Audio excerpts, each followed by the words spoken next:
Hello friends, welcome back to पढ़ाई की पोथी। आई होप कि आप सभी स्वस्थ होंगे, मस्त होंगे, बेहतर होंगे और निरंतर अपनी तैयारी के माध्यम से सफलता का मार्ग प्रशस्त कर रहे होंगे। तो चलिए स्टार्ट करते हैं आज के सेशन को, जिसमें हम डिस्कस करने वाले हैं आधुनिक भारतीय इतिहास के अन्य जन आंदोलन। इससे पहले हम कौन कौन सी क्लास कंप्लीट कर चुके हैं। तो सबसे पहले हमने कंप्लीट किया था यूरोपियों का भारत में आगमन। देन इसके बाद में हमने किया था कि बंगाल के नवाब, ईस्ट इंडिया कंपनी। फिर हमने कंप्लीट किया था सिख धर्म, और सिख धर्म के बाद में हमने कंप्लीट किया था कि गवर्नर, गवर्नर जनरल और साथ ही साथ वायसराय, इनसे बनने वाले सभी प्रश्न। और देन इसके बाद में हमने पढ़ा था कि ब्रिटिश शासन का भारतीय अर्थव्यवस्था पर क्या प्रभाव पड़ा। उसके बाद हमने 1857 की क्रांति को कंप्लीट किया, जिसे 2 पार्ट में कंप्लीट करने के बाद में आज का जो हमारा वीडियो है अगला, वह होने वाला है अन्य जन आंदोलन। तो आई होप आपने उनको ज़रूर देखा होगा। अगर नहीं देखा है तो प्लेलिस्ट में जा करके देख सकते हैं। और इससे पहले कि अगर आप चैनल पर नए हैं तो फटाफट से इसे सब्सक्राइब करें, बेल आइकन को प्रेस करें, ताकि आगे आने वाली वीडियो की सभी नोटिफिकेशन आप तक पहुंच सकें। यह सीरीज आपके सभी कम्पिटेटिव एग्जाम के लिए, लाइक आप TET, super TET, KVS, PRT, DSSB के साथ साथ CTET, BPSC, UPP, UPRO, ARO, किसी भी एग्जाम की तैयारी कर रहे हैं, सभी के लिए बेनिफिशियल होने वाली है। तो चलिए आज के सेशन को स्टार्ट करते हैं बिना देर किए हुए। तो सबसे पहले हम नोट्स के रूप में कुछ इंपॉर्टेंट फैक्ट्स को पढ़ेंगे, देन इसके बाद में हम क्वेश्चंस की प्रैक्टिस करेंगे। तो यहीं पर पढ़ेंगे, यहीं पर तैयारी करेंगे और यहीं पर प्रैक्टिस के द्वारा अपनी तैयारी को और भी ज़्यादा मजबूत बनाएंगे। तो ये हमारी जो बुक है वो सामान्य अध्ययन पुनरावलोकन की है, और यहाँ पर बताया गया है कि 1857 के विद्रोह के ठीक बाद बंगाल में नील विद्रोह हुआ। बंगाल में कौन सा विद्रोह हुआ, प्रश्न पूछा जाएगा। बंगाल में कौन सा विद्रोह हुआ, तो नील विद्रोह हुआ। सन्यासी विद्रोह 1763 से लेकर के 1800 में, संथाल विद्रोह 1855 से लेकर के 56 में, तथा पवाना उपद्रव 1873 से लेकर के 76 ईस्वी में हुआ। नील विद्रोह की शुरुआत बंगाल के नदिया जिले के गोविंदपुर गांव से हुई। यानी अगर नील विद्रोह की बात की जाए तो ये कब से कब तक हुआ, तो 59 से लेकर 60 तक हुआ, 1800। देन इसके बाद में ये कहाँ शुरू हुआ था, तो बंगाल के नदिया जिले के गोविंदपुर गाँव में शुरू हुआ था। अब हम देखेंगे कि नील उत्पादक के 2 भूतपूर्व कर्मचारियों दिगंबर विश्वास और विष्णु विश्वास, यानी नील विद्रोह जो है इससे संबंधित आपके 2 नाम आएंगे। और नाम कौन से हैं, तो दिगंबर विश्वास और विष्णु विश्वास के नेतृत्व में वहाँ के किसान एकजुट हुए तथा उन्होंने नील की खेती बंद कर दी। 1860 में नील आंदोलन नदिया, पावना, खुलना, ढाका, मालदा, दिनाजपुर आदि क्षेत्रों में फैल गया। बंगाल के बुद्धिजीवी वर्ग ने अखबारों में अपने लेखों द्वारा तथा जनसभाओं के माध्यम से इस विद्रोह के प्रति समर्थन को व्यक्त किया। इसमें हिंदू पैट्रियाट के संपादक हरिश्चंद्र मुखर्जी की विशेष भूमिका रही। तो आप देख रहे हैं कि नील विद्रोह जो है सबसे इंपॉर्टेंट विद्रोह रहेगा, 1859 से 60 तक चलेगा। प्रमुख इसमें रहेंगे दिगंबर विश्वास और विष्णु विश्वास। कहाँ चलेगा, तो नदिया, पावना, खुलना, ढाका, मालदा, दिनाजपुर में चलेगा। और इसी के साथ साथ इसमें जो हिंदू पैट्रियार्ट हैं जिन्होंने मुख्य भूमिका निभाई वह कौन है, तो हरिश्चंद्र मुखर्जी। नेक्स्ट देखेंगे इनके अत्याचारों का जो खुला चित्रण है वह किसमें किया गया, तो दीनबंधु की जो प्रमुख कृति है आपकी नाटक नील दर्पण में इन्होंने नील जो विद्रोह है इससे होने वाले अत्याचार का वर्णन सुस्पष्ट किया है। नेक्स्ट है कि वंदे मातरम गीत बंकिम चंद्र चटर्जी के उपन्यास आनंद मठ से लिया गया है। इस उपन्यास का कथानक सन्यासी विद्रोह पर आधारित है। अब यहाँ पर नील दर्पण की बात खत्म होती है और सन्यासी विद्रोह प्रारंभ होता है। सन्यासी विद्रोह का जो प्रमुख कथानक है उससे आधारित ही, उस पर आधार बनाकर ही बंकिम चंद्र ने आनंद मठ की रचना की, और जिससे कौन सा गीत दिया गया, तो वंदे मातरम हमारा राष्ट्रीय गीत लिया गया। नेक्स्ट अगर यहीं पर बात की जाए कि 1896 के कलकत्ता अधिवेशन में सबसे पहली बार वंदे मातरम को गाया गया, और इस अधिवेशन की अध्यक्षता कौन कर रहे थे, तो रहीमतुल्लाह सयानी कर रहे थे। कौन कर रहे थे, रहीमतुल्लाह सयानी इस अधिवेशन की अध्यक्षता कर रहे थे, और यहीं पर सबसे पहली बार कलकत्ता अधिवेशन में वंदे मातरम को गाया गया। अंग्रेजी प्रभुसत्ता का सबसे गंभीर और सुनियोजित चुनौती देने वाला आंदोलन कौन सा रहा, तो वह था आपका बहावी आंदोलन। यह 19वीं सदी के चौथे दशक से 7वें दशक तक चला। रायबरेली के सैयद अहमद बरेलवी भारत में इस आंदोलन के प्रवर्तक थे। यानी कि भारत में बात की जाए कि जो भारत में बहावी आंदोलन है वह किसने चलाया, तो सैयद अहमद बरेलवी ने इस आंदोलन के प्रवर्तक रहे। वह अरब के अब्दुल बहाव से प्रेरित थे। किससे प्रेरित थे, तो अरब के अब्दुल बहाव से प्रेरित थे, परंतु अधिक प्रभाव है वह किसका पड़ा, तो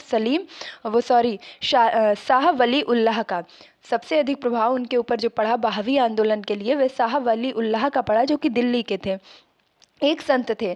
सैयद अहमद बरेलवी के प्रयत्नों से इस आंदोलन की विचारधारा शीघ्र ही काबुल, उत्तर पश्चिमी सीमा प्रांत, बंगाल, बिहार, मध्य प्रांत में फैल गई और कुछ समय के लिए इन्होंने 1830 में पेशावर पर कब्जा भी कर लिया। अपने नाम के सिक्के भी डलवाए। प्रश्न पूछा जाएगा कि किस आंदोलन के प्रमुख ने अपने नाम के सिक्के डलवाए, तो वे कौन हो जाएंगे? वह हो जाएंगे सैयद अहमद बरेलवी। उन्होंने अपने नाम के सिक्के भी डलवाए और बालकोट में अंत में इनकी मृत्यु हो जाती है। बरेलवी की मृत्यु के बाद पटना इस आंदोलन का प्रमुख केंद्र बन गया। तो किस आंदोलन का प्रमुख केंद्र बन गया? पटना। तो बहावी आंदोलन का प्रमुख केंद्र बन गया। नेक्स्ट देखेंगे, आंदोलन के नेतृत्व में मौलवी कासिम। अब जब पटना में ये प्रमुख केंद्र बन गया तो वहाँ पर इसका आंदोलन कौन कर रहे थे?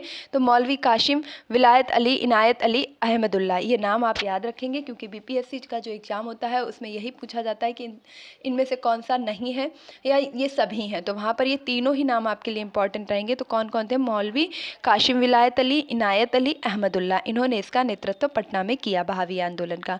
पटना के अतिरिक्त हैदराबाद, मद्रास, बंगाल, संयुक्त प्रांत, बम्बई में भी इस आंदोलन की शाखाएं स्थापित हो गई। यानी बहावी आंदोलन अपने चरम पर चल रहा था और ये एक ऐसा आंदोलन था जिसने अंग्रेजों को सुनियोजित ढंग से गंभीर रूप से चुनौती दे रखी थी। कूका आंदोलन बहावी आंदोलन से बहुत कुछ मिलता जुलता था।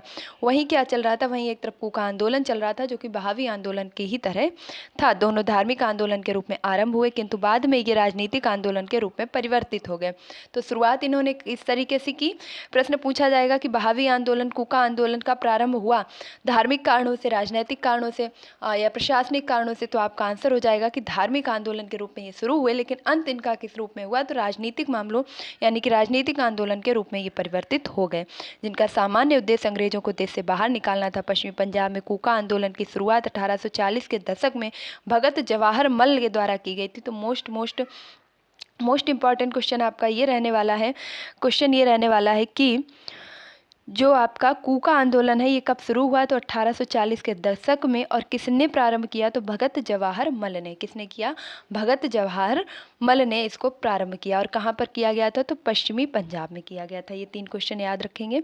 शियान साहब के नाम से पुकारा जाता था किनको? तो जवाहर मल्ल को। इनका उद्देश्य सिख धर्म में प्रचलित बुराइयों तथा अंधविश्वासों को दूर करना और धर्म को शुद्ध करना था। देखिए, हर धर्म में कुछ ना कुछ बुराइयां अवश्य होती हैं। कोई भी ऐसा धर्म नहीं है जिसमें कि कोई बुराई ना हो, क्योंकि धर्म को बनाने वाले भी कोई व्यक्ति ही होते हैं, उनके ही दिमाग की उपज होती है। ऐसा नहीं है कि ईश्वर ने ही धर्म बना करके भेजा है और इसमें कोई गलती की संभावना नहीं है। तो प्रत्येक धर्म में बुराइयां होती हैं, कमियां होती हैं, गलतियां होती हैं और साथ ही साथ अच्छाइयां भी होती हैं। तो बेहतर होता है कि उनकी कमियों को दूर करके और अच्छाइयों को और भी ज़्यादा बढ़ावा दिया जाए। तो इसी तरह सिख धर्म में जो कुछ विश्वास, अंधविश्वास और बुराइयां थी उनको दूर करने के लिए भक्त जवाहर मल्ल ने क्या किया था कि 1840 के दशक में कूका आंदोलन चलाया था, जो कि सियान साहब के नाम से भी पुकारे जाते थे। 1872 में इस आंदोलन के नेता राम सिंह को रंगून निर्वासित कर दिया गया। यानी कि 1872 में इनके जो प्रमुख नेता बने राम सिंह, उनको अंग्रेजों ने क्या किया? रंगून के लिए भेज दिया, जहां इनके 1885 में मृत्यु हो गई। पागलपंथ एक अर्ध धार्मिक संप्रदाय था जिसे उत्तरी बंगाल के करम शाह ने चलाया था। अब एक और संप्रदाय, एक और आया है आपके आंदोलन, पागलपंथ, जो कि एक अर्ध धार्मिक संप्रदाय था और ये उत्तरी बंगाल के करम शाह ने चलाया था। करम शाह के पुत्र उत्तराधिकारी टीटू थे। कौन थे? टीटू धार्मिक तथा राजनैतिक उद्देश्यों से प्रेरित थे। उसने जमींदारों के द्वारा मुजारों पर किए गए अत्याचारों के विरुद्ध आंदोलन किया था। नेक्स्ट देखेंगे,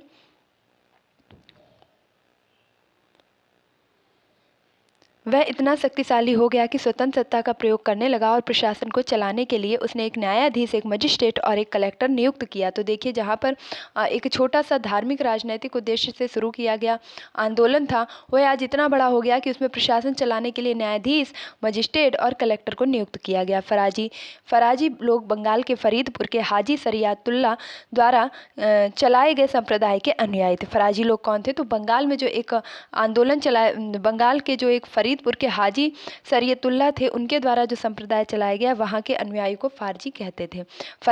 ये लोग अनेक धार्मिक, सामाजिक तथा राजनैतिक आमूल परिवर्तनों का प्रतिपादन करते थे।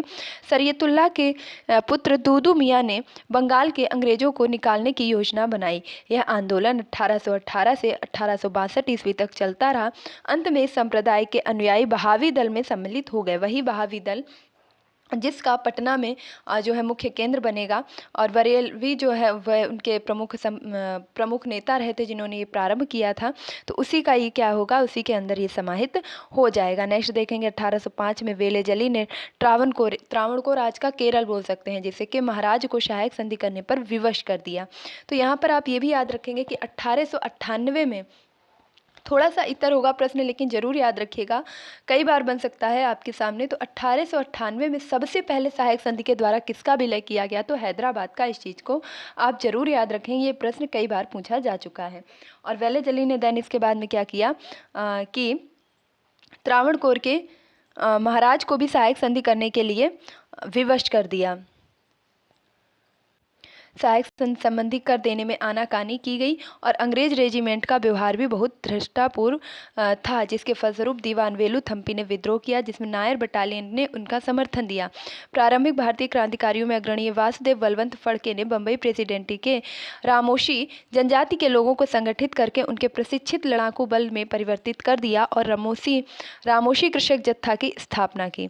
तो किसने रामोशी कृषक जत्था की स्थापना की, तो वह करने वाले थे दीवान वेलुथम्पी। कौन थे, दीवान वेलुथम्पी। और अभी हमने देखा कि त्रावणकोर में उन्होंने विवश कर दिया था, लेकिन अभी यहाँ पर सहायक संधि हुई नहीं थी। नेक्स्ट है गडकरी लोग मराठों के किलों में काम करने वाले उनके वंशानुगत कर्मचारी थे। गडकरी लोग कौन थे, तो जो मराठा लोग हैं उनके किलों में काम करने वाले वंशानुगत कर्मचारी थे। उन्होंने मनमाने ढंग से भू राजस्व की वसूली की। मराठा सेना ने उन्हें सेवा मुक्त किए जाने और उनकी जमीनों की मामलतदारों की देखरेख के अधीन कर दिए जाने के विरुद्ध 1844 में कोल्हापुर में विद्रोह कर दिया। तो कोल्हापुर में विद्रोह होने के बाद में 1844 में क्या हुआ कि खोद जनजाति के लोग, कौन से, तो खोद जनजाति के लोग तमिलनाडु से लेकर के बंगाल और मध्य भारत तक फैले विस्तृत पहाड़ियों में रहते थे। कौन लोग रहते थे, तो खोंद जनजाति। ये प्रमुख प्रश्न यहाँ से बनता है, इसे हल्के में मत लीजिएगा। खोंद जनजाति से प्रश्न आपका पूछा जा चुका है कि ये कहाँ रहने वाली जनजाति थी, तो ये तमिलनाडु में रहती थी। तमिलनाडु से लेकर के बंगाल, यही प्रश्न बनते हैं।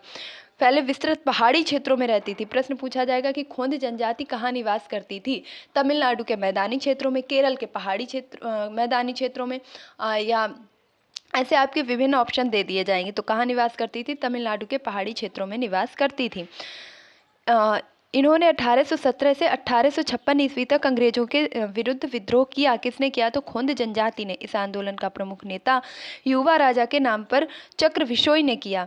यानी कि यहाँ पर जो प्रमुख राजा के नाम पर चक्रविशोई ने इस आंदोलन का नेतृत्व किया। इस विद्रोह के प्रमुख कारण ब्रिटिश सरकार द्वारा मानव बलि को प्रतिबंधित करने के प्रयास से, यानी कि अंग्रेजों का कहना था कि मानव की बलि देना ठीक नहीं है। वहीं इनको ये लगता था, क्योंकि ये जनजातीय समुदाय से संबंधित थे, कि जो हमारी संस्कृति है, हमारे रीति रिवाज हैं, उसमें अंग्रेज दखलंदाजी कर रहे हैं। और वास्तविकता यही थी, काफ़ी हद तक अंग्रेज उनके लिए सही भी कर रहे थे कि बलि देना ठीक नहीं है, इस प्रथा को समाप्त कीजिए। और वहीं अंग्रेज क्या कर रहे थे कि इनके क्षेत्र पर अधिकार करके इनकी जो भी लकड़ियाँ हैं, इनकी जो भी सामान है, इनके जो भी रास्ते हैं, उनका उपयोग करके अपने लिए लाभ कमाना चाहते थे। तो जिस कारण ये खोंद जनजाति इनसे क्या हुई, परेशान हुई और इसने एक विद्रोह प्रारंभ कर दिया। और अंग्रेजों द्वारा नए कर का आरोपण और उनके क्षेत्रों में जमींदारों तथा सलाहकारों के प्रवेश से संबंधित थे, जिनके कारण आदिवासियों को अनेक कष्टों का सामना करना पड़ा। अंग्रेजों ने एक मरीहा एजेंसी गठित की, जिसके विरुद्ध खोंदों ने विद्रोह किया। छोटा नागपुर के पठार में या क्षेत्र में कोल विद्रोह का नेतृत्व 1831 से 32 में बुद्धू या बुद्धो भगत ने किया। तो ये जो आपका खोंद जनजाति है, इसने तमिलनाडु के पहाड़ी क्षेत्रों में निवास किया। अंग्रेजों ने इनसे कहा कि मानव बलि मत दीजिए, साथ ही साथ वहाँ जमींदारों को नियुक्त किया, इनके अपने मूलभूत अधिकारों का हनन किया, जिसके चलते खोंद जनजाति ने विद्रोह कर दिया। प्रमुख इसका नेता कौन रहा, तो चक्रविशोई रहे। फिर अगला आंदोलन आया इनका, कौन सा, तो कोल विद्रोह, और उसका नेतृत्व किसने किया, तो बुद्धू या बुद्धो भगत ने किया। देखिए बहुत ही कम चीज़ें बची हैं। अभी आपको भले ही लग सकता है कि इतना विस्तृत क्यों ही पढ़ रहे हैं, लेकिन जब प्रश्न आएंगे तो आप आसानी से हल कर पा रहे होंगे। यह विद्रोह रुक रुक कर 1848 तक चलता रहा। कौन सा, तो आपका कौन सा हो जाएगा, ये आपका कोल विद्रोह। कौन सा था, कोल विद्रोह, जो कि छोटा नागपुर पठार क्षेत्र में चल रहा था। अंततः इसे सरकार द्वारा कुचल दिया गया। फिर बघेरा विद्रोह 1818 में बड़ौदा में अंग्रेज सरकार के विरुद्ध किया गया। 1857 के पूर्व के विद्रोह का क्रम इस प्रकार है, यानी कि ये सब विद्रोह कब हुए हैं, तो 1857 की क्रांति के पूर्व ही ये सारे विद्रोह हुए हैं। क्योंकि जो अंग्रेजों की नीति थी वह जगह जगह दमनकारी नीति थी, और जगह जगह पर जहाँ जहाँ भी उनके अधिकारों का हनन होता था, तो वहाँ पर लोग संगठित होकर के आंदोलन प्रारंभ कर देते थे। फिर वह चाहे खोंद जाति के आंदोलन हो या कोल विद्रोह हो या संथाल विद्रोह हो या नील विद्रोह हो या आपका कौन सा हो जाए बहावी आंदोलन हो जाए, ये सभी एक क्षेत्रीय कह सकते हैं या थोड़ी थोड़ी जगहों पर होने वाली घटनाएं थी जो एक विकराल रूप लेकर के भी अंग्रेजों को जो है परेशान कर रही थी। जिसमें जो प्रमुख मैंने आपको अभी अभी बताया था कि अंग्रेजों को सबसे ज़्यादा प्रभावित किया, तो बहावी आंदोलन, जिसका प्रमुख केंद्र कहाँ रहा था, पटना में रहा था। तो अब हम देखेंगे कि कौन कौन से विद्रोह हुए, इनका एक बार क्रम देख लेते हैं। तो बंगाल के सिपाही विद्रोह 1764, जिसमें हेक्टर मुनरो की एक बटालियन बक्सर की रणभूमि में मीर कासिम से जा मिली थी। यानी कि वही जब आपका 1764 में बक्सर का युद्ध हुआ था, तो उसमें जो हेक्टर मुनरो की एक बटालियन है वह मीर कासिम से मिल गई थी। और देन हम देखेंगे उस समय कौन सा विद्रोह हुआ, तो सिपाही विद्रोह हुआ। फिर हुआ वेल्लोर का सिपाही विद्रोह। तो वेल्लोर का सिपाही विद्रोह कैसे हुआ, वेल्लोर का सिपाही विद्रोह 1806 में हुआ। फिर उसके बाद में कच्छ का विद्रोह, और कच्छ का विद्रोह गुजरात प्रांत में ये 1819 से 31 तक हुआ। कोल विद्रोह 31 से 32 तक हुआ, और संथाल विद्रोह 55 से 56 तक हुआ। 55 से 56 संथाल विद्रोह एक प्रसिद्ध आदिवासी विद्रोह था, जिसमें मूलभूत आदिवासी आवेगा और ब्रिटिश शासन के पूर्ण तिरस्कार जैसी भावनाएं देखने को मिलती हैं। भागलपुर के राजमहल, जो कि आपका भागलपुर समझ ही सकते हैं बिहार में, राजमहल के बीच क्षेत्र जो कि दमन एकोह के नाम से जाना जाता था, में यह विद्रोह मूल आर्थिक कारणों से हुआ। कौन सा विद्रोह, तो संथाल विद्रोह।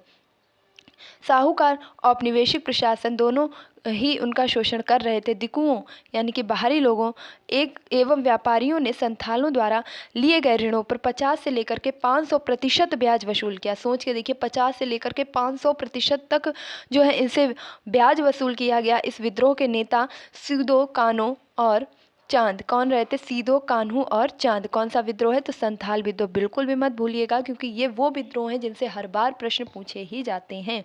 तो इसके प्रमुख नेता कौन रहे थे, विद्रोह के नेता सीदो कान्हू और चांद एवं भैरव नामक 4 भाई थे। कौन थे, ये चारों भाई थे। सीदो ने अधिकारियों से कहा था कि ठाकुर जी ने मुझे आदेश देते समय कहा कि यह देश साहबों का नहीं है, ठाकुर जी खुद हमारी तरफ से लड़ेंगे। इस तरह आप साहब लोग और सिपाही लोग खुद ठाकुर जी से लड़ोगे। तो ये कहने वाले कौन थे, ये कहने वाले थे सीदो कान्हू, चांद और भैरव। ये 4 भाई थे जो प्रमुख रहे हैं किस आंदोलन में, तो ये रहे हैं आपके संथाल आंदोलन में। प्रमुख इन्होंने भूमिका निभाई है, जो कि एक आदिवासी आंदोलन भी रहा है। ये आंदोलन 1856 तक जारी रहा। अंततः विद्रोही नेताओं को पकड़ने के बाद, जब विद्रोही नेता पकड़ गए, उसके बाद में आंदोलन का दमन हो गया, इसे कुचल दिया गया। और 1855 में संथालों ने भागलपुर क्षेत्र में भागनीडीह तालुके में विद्रोह कर दिया। संथाल विद्रोह को दबाने के लिए मेजर बारो के नेतृत्व में, अब देखिए संथाल विद्रोह को कौन दबाने वाला था, तो मेजर बारो के नेतृत्व में सेना भेजी गई, जिसे संथालों ने हरा दिया। अंततः भागलपुर में कमिश्नर ब्राउन और मेजर जनरल लॉयड के क्रूरतापूर्वक संथाल विद्रोह का दमन कर दिया। तो विद्रोह का दमन करने के लिए मेजर बारो को भेजा गया, जिनकी सेना को हरा दिया संथालों ने। देन इसके बाद में कमिश्नर ब्राउन और जनरल लॉयड को भेजा गया, जिन्होंने इसका दमन, संथाल विद्रोह का दमन कर दिया। फिर आता है आपका भील विद्रोह। अब भील विद्रोह क्या था, तो भील की आदिम जाति पश्चिमी तट के खाना देश में रहती थी। 1818 से 31 तक इन लोगों ने अपनी एक नई स्वामी अंग्रेज के विरुद्ध विद्रोह कर दिया। यानी कि भील जो है ये भी एक आदिम जनजाति का विद्रोह था, और इन्होंने अंग्रेजों के खिलाफ विद्रोह कर दिया। कंपनी के अधिकारियों का कथन था कि इस विद्रोह में पेशवा बाजीराव द्वितीय तथा उनके प्रतिनिधि त्रयंबक जी दंगालिया ने प्रोत्साहित किया था। ऐसा कह रहे थे कौन, तो कंपनी के लोग कह रहे थे कि ये विद्रोह नहीं होता, लेकिन इन लोगों ने साथ दिया है, भड़काव दिया है। इसलिए वास्तव में कृषि संबंधी कष्ट तथा नई सरकार का भय ही इस विद्रोह का कारण था। लेकिन वास्तव में कारण क्या था, वास्तव में कारण था कि नई जो कृषि संबंधी नीतियाँ लाई गई थी, जो कर लाए गए थे, इनकी वजह से ये विद्रोह हुआ था। 1825 में सेवरम के नेतृत्व में, किसके नेतृत्व में, तो शेवरम के नेतृत्व में इन लोगों ने विद्रोह किया। किन लोगों ने, तो भील विद्रोह। ब्रिटिश सेना ने काफ़ी प्रयास के बाद इस विद्रोह को कुचल सकी। रामप्पा विद्रोह। अब रामप्पा विद्रोह की बात कर लेते हैं। देखिए संथाल विद्रोह आपका हो गया, सीदो कान्हू, चांद और भैरव 4 भाई थे। ब्राउन के द्वारा इसे जो है लास्ट में दमन किया गया। फिर भील विद्रोह आया और भील विद्रोह को सेवाराम के नेतृत्व में चलाया गया और काफ़ी प्रयास के बाद ब्रिटिश सेना ने इसे भी कुचल दिया। 1818 से 31 तक चला था। रंपा विद्रोह की बात की जाए तो गोदावरी आंध्र प्रदेश जिले के उत्तर स्थित रंपा पहाड़ी क्षेत्र में हुआ आदिवासियों का यह विद्रोह साहूकार के शोषण तथा वनों के विरुद्ध हुआ। जो कानून है बनाए गए हैं उनके विरोध में ये किया गया था। रंपा विद्रोह कहाँ किया गया था? तो आंध्र प्रदेश में गोदावरी जिले के उत्तर में ये हुआ था। रंपा पहाड़ियों में जो आदिवासी रहते थे वहाँ पर जो कानून बनाए गए थे वन क्षेत्रों को लेकर के, उसके विरोध में ये आंदोलन प्रारंभ किया गया था। 19वीं सदी के उत्तरार्ध में सुरजी भगत और गोविंद गुरु, कौन कौन? तो सुरजी भगत और गोविंद गुरु नामक समाज सुधारकों ने राजस्थान के मेवाड़, डूंगरपुर, बांसवाड़ा, प्रतापगढ़, सिरोली, पाली इत्यादि रियासतों में बसी भील जनजाति के सामाजिक सुधारों के प्रयास किए। अभी आंदोलन नहीं होता, लेकिन इसका प्रमुख प्रयास किसने किया? सुरजी भगत और गोविंद गुरु ने इनका साथ दिया और इस आंदोलन को आगे बढ़ाया। सिरोली, पाली इत्यादि रियासतों में बसी भील जनजाति ने सामाजिक सुधारों के प्रयास किए। गोविंद गुरु, इन्हें लसोड़िया भी कहा जाता है। तो गोविंद गुरु को क्या कहा जाता है? लसोड़िया के नाम से भी जाना जाता है। ने भीलों को संगठित करने के उद्देश्य से 1883 में सभ्य सभा की स्थापना की। क्या कहा? कि एक सभ्य सभा की स्थापना की गई है जिसमें सभी भील आकर के इकट्ठे होंगे, बात सुनेंगे और समझेंगे ताकि वे अपनी सामाजिक स्थिति को सुधार सकें। गोविंद गुरु लसोड़िया आंदोलन का प्रवर्तक था। मुंडा आदिवासियों का विद्रोह कब हुआ? तो 1899 से 1900 के बीच में हुआ। इस नेतृत्व में बिरसा मुंडा ने, मोस्ट इंपॉर्टेंट रहेगा, मुंडा विद्रोह, मुंडा आदिवासियों द्वारा बिरसा मुंडा ने इसका नेतृत्व किया। बिरसा मुंडा जाति के सामूहिक खेती का प्रचलन था, लेकिन जागीरदार, ठेकेदारों, बनियों और सूदखोरों ने सामूहिक खेती की परंपरा पर हमला बोल दिया। यानी कि वहाँ पर वो इकट्ठे होकर के साझेदारी में सामूहिक खेती करते थे मुंडा जनजाति के लोग। वहाँ पर सूदखोरों ने, बनियों ने और जो आपके ठेकेदार हैं उन्होंने ऐसा नहीं करने दिया और जिसके विरोध में ये आंदोलन प्रारंभ हो गया। मुंडा सरदार 30 वर्ष तक सामूहिक खेती करने के लिए लड़ते रहे। इनका यह आंदोलन सरदारी लड़ाई के नाम से भी जाना गया। बताइए, 30 वर्षों तक ये इस चीज़ के लिए लड़ते रहे। 1895 में बिरसा ने अपने आप को भगवान का दूत घोषित कर दिया। क्या कर दिया? भगवान का दूत घोषित कर दिया। और मुंडा विद्रोह को उलगुलान महान हलचल के नाम से भी जाना जाता है। यह विद्रोह इस अवधि का सर्वाधिक प्रसिद्ध आदिवासी विद्रोह था। मुंडों की पारंपरिक खेती वाली भूमि व्यवस्था, खूंटी कट्टी और मुंडारी की जमींदारी तथा व्यक्तिगत भू स्वामित्व वाली भूमि व्यवस्था में परिवर्तन के विरुद्ध मुंडा विद्रोह की शुरुआत हुई थी, लेकिन कालांतर में बिरसा ने इसे धार्मिक राजनीतिक आंदोलन का रूप प्रदान कर दिया। मतलब शुरुआत में तो हमारी खेती ठीक से नहीं करने दे रहे हैं, इस वजह से शुरू हुआ, लेकिन धीरे धीरे अंग्रेजों की नीतियाँ बढ़ती चली गई और ये आंदोलन भी जो मुख्य रूप था उससे पलट करके कहाँ चला गया? धार्मिक और राजनीतिक आंदोलन के रूप में भी विकसित हो गया। इनको जगत पिता धरती बाबा के नाम से भी जाना जाता है। किसको? तो बिरसा मुंडा का। और जाना भी जाएगा क्योंकि इन्होंने मुंडा जनजाति के लिए 30 वर्षों तक अथक प्रयास करते हुए निरंतर इस आंदोलन को जारी रखा। नेक्स्ट देखेंगे दिकुओं से हमारी लड़ाई होगी। ऐसा उन्होंने कहा था कि दिकुओं से हमारी लड़ाई होगी जो कि गैर आदिवासी हैं। उनके खून से जमीन इस तरह लाल होगी जैसे लाल झंडा। ऐसा कहने वाले कौन थे? तो बिरसा मुंडा थे। 3 मार्च 1900 को चक्रधरपुर के जामकोपाई जंगल में सोते समय बिरसा को गिरफ्तार कर लिया गया। देखिए, सोते समय, समझ रहे हैं ना कि जब इंसान अपने होशो हवास में नहीं है, क्योंकि अंग्रेजों की इतनी हिम्मत नहीं थी कि इनको सामने से पकड़ा जा सके। इनका बहुत बड़ा अपना एक समूह था और जिसके चलते इन्होंने कई वर्षों तक इस आंदोलन को जारी रखा। तो 1900 में जब इन्हें गिरफ्तार कर लिया गया तो 9 जून 1900 को जेल में ही उनकी मृत्यु हो गई। बिरसा मुंडा का कार्यक्षेत्र रांची से लेकर के भागलपुर तक था। यानी कि इनका कार्यक्षेत्र कहाँ से कहाँ तक था? तो झारखंड, रांची से लेकर के बिहार, भागलपुर तक इन्होंने इस आंदोलन को जारी रखा। नेक्स्ट हम देखेंगे बिरसा मुंडा के बारे में। कहा गया है कि बिरसा ने अनेक देवताओं बोंगा की पूजा को छोड़कर अपने अनुयायियों को एक ईश्वर सिंगा बोंगा, यानी कहा जाएगा कि जो बिरसा मुंडा है उन्होंने किस देवता की पूजा करने के लिए कहा? तो वो नाम हो जाएगा सिंगा बोंगा। क्या हो जाएगा? सिंगा बोंगा, क्योंकि बोंगा में होता था कई देवता होते थे, तो इन्होंने कहा इनको छोड़िए और सिंगा बोंगा की पूजा कीजिए, यानी कि एक ईश्वर की पूजा कीजिए। ठक्कर बापा ने जनजातीय लोगों के संबंध में आदिवासी शब्द का प्रयोग किया। तो सबसे पहले जो जनजातीय शब्द जनजातीय लोग हैं इनको आदिवासी कहने वाले कौन थे? तो वह थे ठक्कर बापा। ये मोस्ट इंपॉर्टेंट रहेगा। ये हरिजन सेवक संघ के महासचिव भी थे। है जो हो जनजाति 1820 से 21 में ये विद्रोह हुआ, जिसका प्रमुख केंद्र कौन था? तो बिहार था। नेक्स्ट देखेंगे संथाल परगाना और वहाँ पर इसका विद्रोह हुआ। और खैरवाड़ आदिवासी आंदोलन भागीरथ मांझी के नेतृत्व में 1874 में आंदोलन हुआ। संभलपुर की गद्दी के दावेदार सुरेंद्र शाही ने यह ब्रिटिश विरोधी आंदोलन के नेतृत्व किया। 1862 ईस्वी में उसने आत्मसमर्पण कर दिया। मोपला विद्रोह, अब मोपला विद्रोह जो कि केरल में हुआ था, वह मालाबार क्षेत्र में हुआ था। कब हुआ था? 1921 में हुआ था। यहाँ पर काश्तकार अधिकतर बटाईदार मुसलमान थे तथा जमींदार अधिकतर हिंदू थे, यानी कि जो काम करने वाले बटाईदार थे वह थे मुसलमान, और जो जमींदार थे जिनका जमीनों पर हक था वह थे हिंदू। ये आंदोलन जमींदारों के शोषण के खिलाफ था, यानी कि जो जमींदार लोग थे मुस्लिम, उनका शोषण हो रहा था, तो उनके खिलाफ ये आंदोलन शुरू किया गया था। अहोम विद्रोह की बात की जाए, ये 1828 में प्रारंभ हुआ था। इसके नेता गोमधर कुंवर थे। कौन थे? गोमधर कुंवर थे। ताना भगत आंदोलन की बात की जाए, इसका प्रारंभ उराव आदिवासियों के मध्य 1914 में छोटा नागपुर में प्रारंभ हुआ था। इस आंदोलन के नेतृत्वकर्ता जतरा भगत, बलराम भगत और देवमेनिया भगत आदि थे।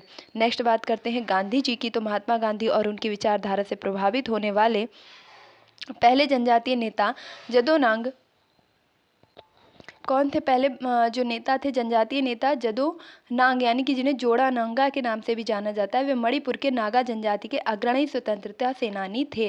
तो गांधी जी की विचारधारा से सबसे पहले कौन प्रभावित हुए? गांधी जी और उनकी विचारधारा से प्रभावित होने वाले पहले जनजातीय नेता थे जदो नांग। मोस्ट इंपॉर्टेंट प्रश्न रहेगा यहाँ पर। मुंडा विद्रोह आपका चला, इसके बाद आपका संथाल विद्रोह चला। इन सब के बारे में हमने डिटेल से पढ़ लिया। अब हम यहाँ से अपने क्वेश्चन स्टार्ट करेंगे। तो आई होप कि आपको कुछ चीज़ें समझ आई होंगी। हो सकता है कि कुछ चीज़ें समझ ना भी आई हों, लेकिन अगर आप प्रयास करेंगे, इस चीज़ को 1 से 2 बार जरूर देखेंगे, तो आपको सारी चीज़ें समझ आने लग जाएंगी। तो 1857 के विद्रोह के ठीक बाद बंगाल में निम्नलिखित में से कौन सा विप्लव हुआ? तो हमने देखा था कि बंगाल में कौन सा हुआ था? सन्यासी विद्रोह, संथाल विद्रोह, पावना उपद्रव या नील उपद्रव। तो ये संथाल विद्रोह तो आगे चल करके जा करके बन जाएगा, उसका पटना का केंद्र बनेगा, लेकिन ये वहाँ पर प्रारंभ नहीं हुआ था। तो बंगाल जो 1857 के विद्रोह के बाद बंगाल में सबसे पहले शुरू हुआ था, वह था आपका नील उपद्रव। Option number C is the right answer. अब देखिए इसके बारे में जो हमने पढ़ा था वही यहाँ पर हमें दिया गया है। नील विद्रोह शुरू हुआ कहाँ पर? बंगाल के नदिया गोविंदपुर गांव में शुरू हुआ। कौन थे? दिगंबर विश्वास थे, विष्णु विश्वास थे। इसके बाद में क्या हुआ? इतिहास में अपनी मांग की, शोषण के विरुद्ध किसानों ने सीधी लड़ाई की, और साथ ही साथ नील की खेती करने के लिए जो मजबूर किया जा रहा था, इसका इनकार करने वाले किसानों को नील बागान के मालिक दमन चक्र का सामना करना पड़ता था। और उन्होंने क्या किया? जब इनको बहुत ज़्यादा परेशान किया, तो इसी से संबंधित दीनबंधु ने एक नाटक लिखा, और जिसका नाम क्या है? नील दर्पण। और हिंदू पैट्रियाट ने इसमें कौन थे शामिल? तो हरिश्चंद्र मुखर्जी। तो आई होप ये प्रश्न आप याद रख पाए। नेक्स्ट देखेंगे नील कृषकों की दुर्दशा पर लिखी गई पुस्तक नील दर्पण के लेखक कौन है? तो कौन है उसके लेखक? दीनबंधु मिश्र। अभी अभी हमने बात की थी। अब देखिए, जब अगर हम एक बार पूरी व्याख्या को पढ़ लेते हैं और फिर हम प्रश्नों को हल करते हैं, तो ये प्रश्न हमको काफ़ी सरल लगते हैं, और जहाँ पर भी हमें दिक्कत होती है हम दोबारा फिर से व्याख्या को पढ़ते हैं। तो क्या होता है कि बार बार पढ़ने से हमारा रिविजन होता रहता है। प्रसिद्ध नाटक नील दर्पण, जिसमें इंडिगो की खेती करने वाले किसानों का दमन का चित्रण किया गया, इसकी रचना किसने की? तो दीनबंधु मिश्र ने। तो आज के लिए हम इतने ही क्वेश्चन रखेंगे, क्योंकि ये वीडियो काफ़ी लंबा हो जाएगा तो फिर चीज़ें समझ नहीं आने लगेंगी। अब आप क्या करेंगे कि इसकी जो थ्योरी है इसको बार बार रिवाइज करेंगे, और नेक्स्ट वीडियो में हम इसके क्वेश्चंस की प्रैक्टिस करेंगे। तो आई होप कि आपको ये वीडियो ज़रूर पसंद आया होगा, अपनी परीक्षा की दृष्टि से हेल्पफुल लगा होगा। यदि आपको ये वीडियो पसंद आया और थोड़ा सा भी अच्छा लगा है, तो प्लीज़ इस वीडियो को लाइक ज़रूर कीजिएगा। आपका एक लाइक मेरा काफ़ी हौसला बढ़ाता है, नेक्स्ट वीडियो लाने के लिए इंस्पायर करता है। और अगर आपने चैनल को अभी तक सब्सक्राइब नहीं किया है, तो फटाफट से इसे सब्सक्राइब कीजिए, लाइक कीजिए, शेयर कीजिए। मिलती हूँ अपने नेक्स्ट वीडियो में, तब तक के लिए खुश रहिए, मस्त रहिए, पढ़ाई में निरंतरता बनाए रखिए, अपने माता पिता गुरुजनों का सम्मान कीजिए और पढ़ाई की पोथी को सपोर्ट कीजिए। Thank you for watching this video. Please like, share and subscribe.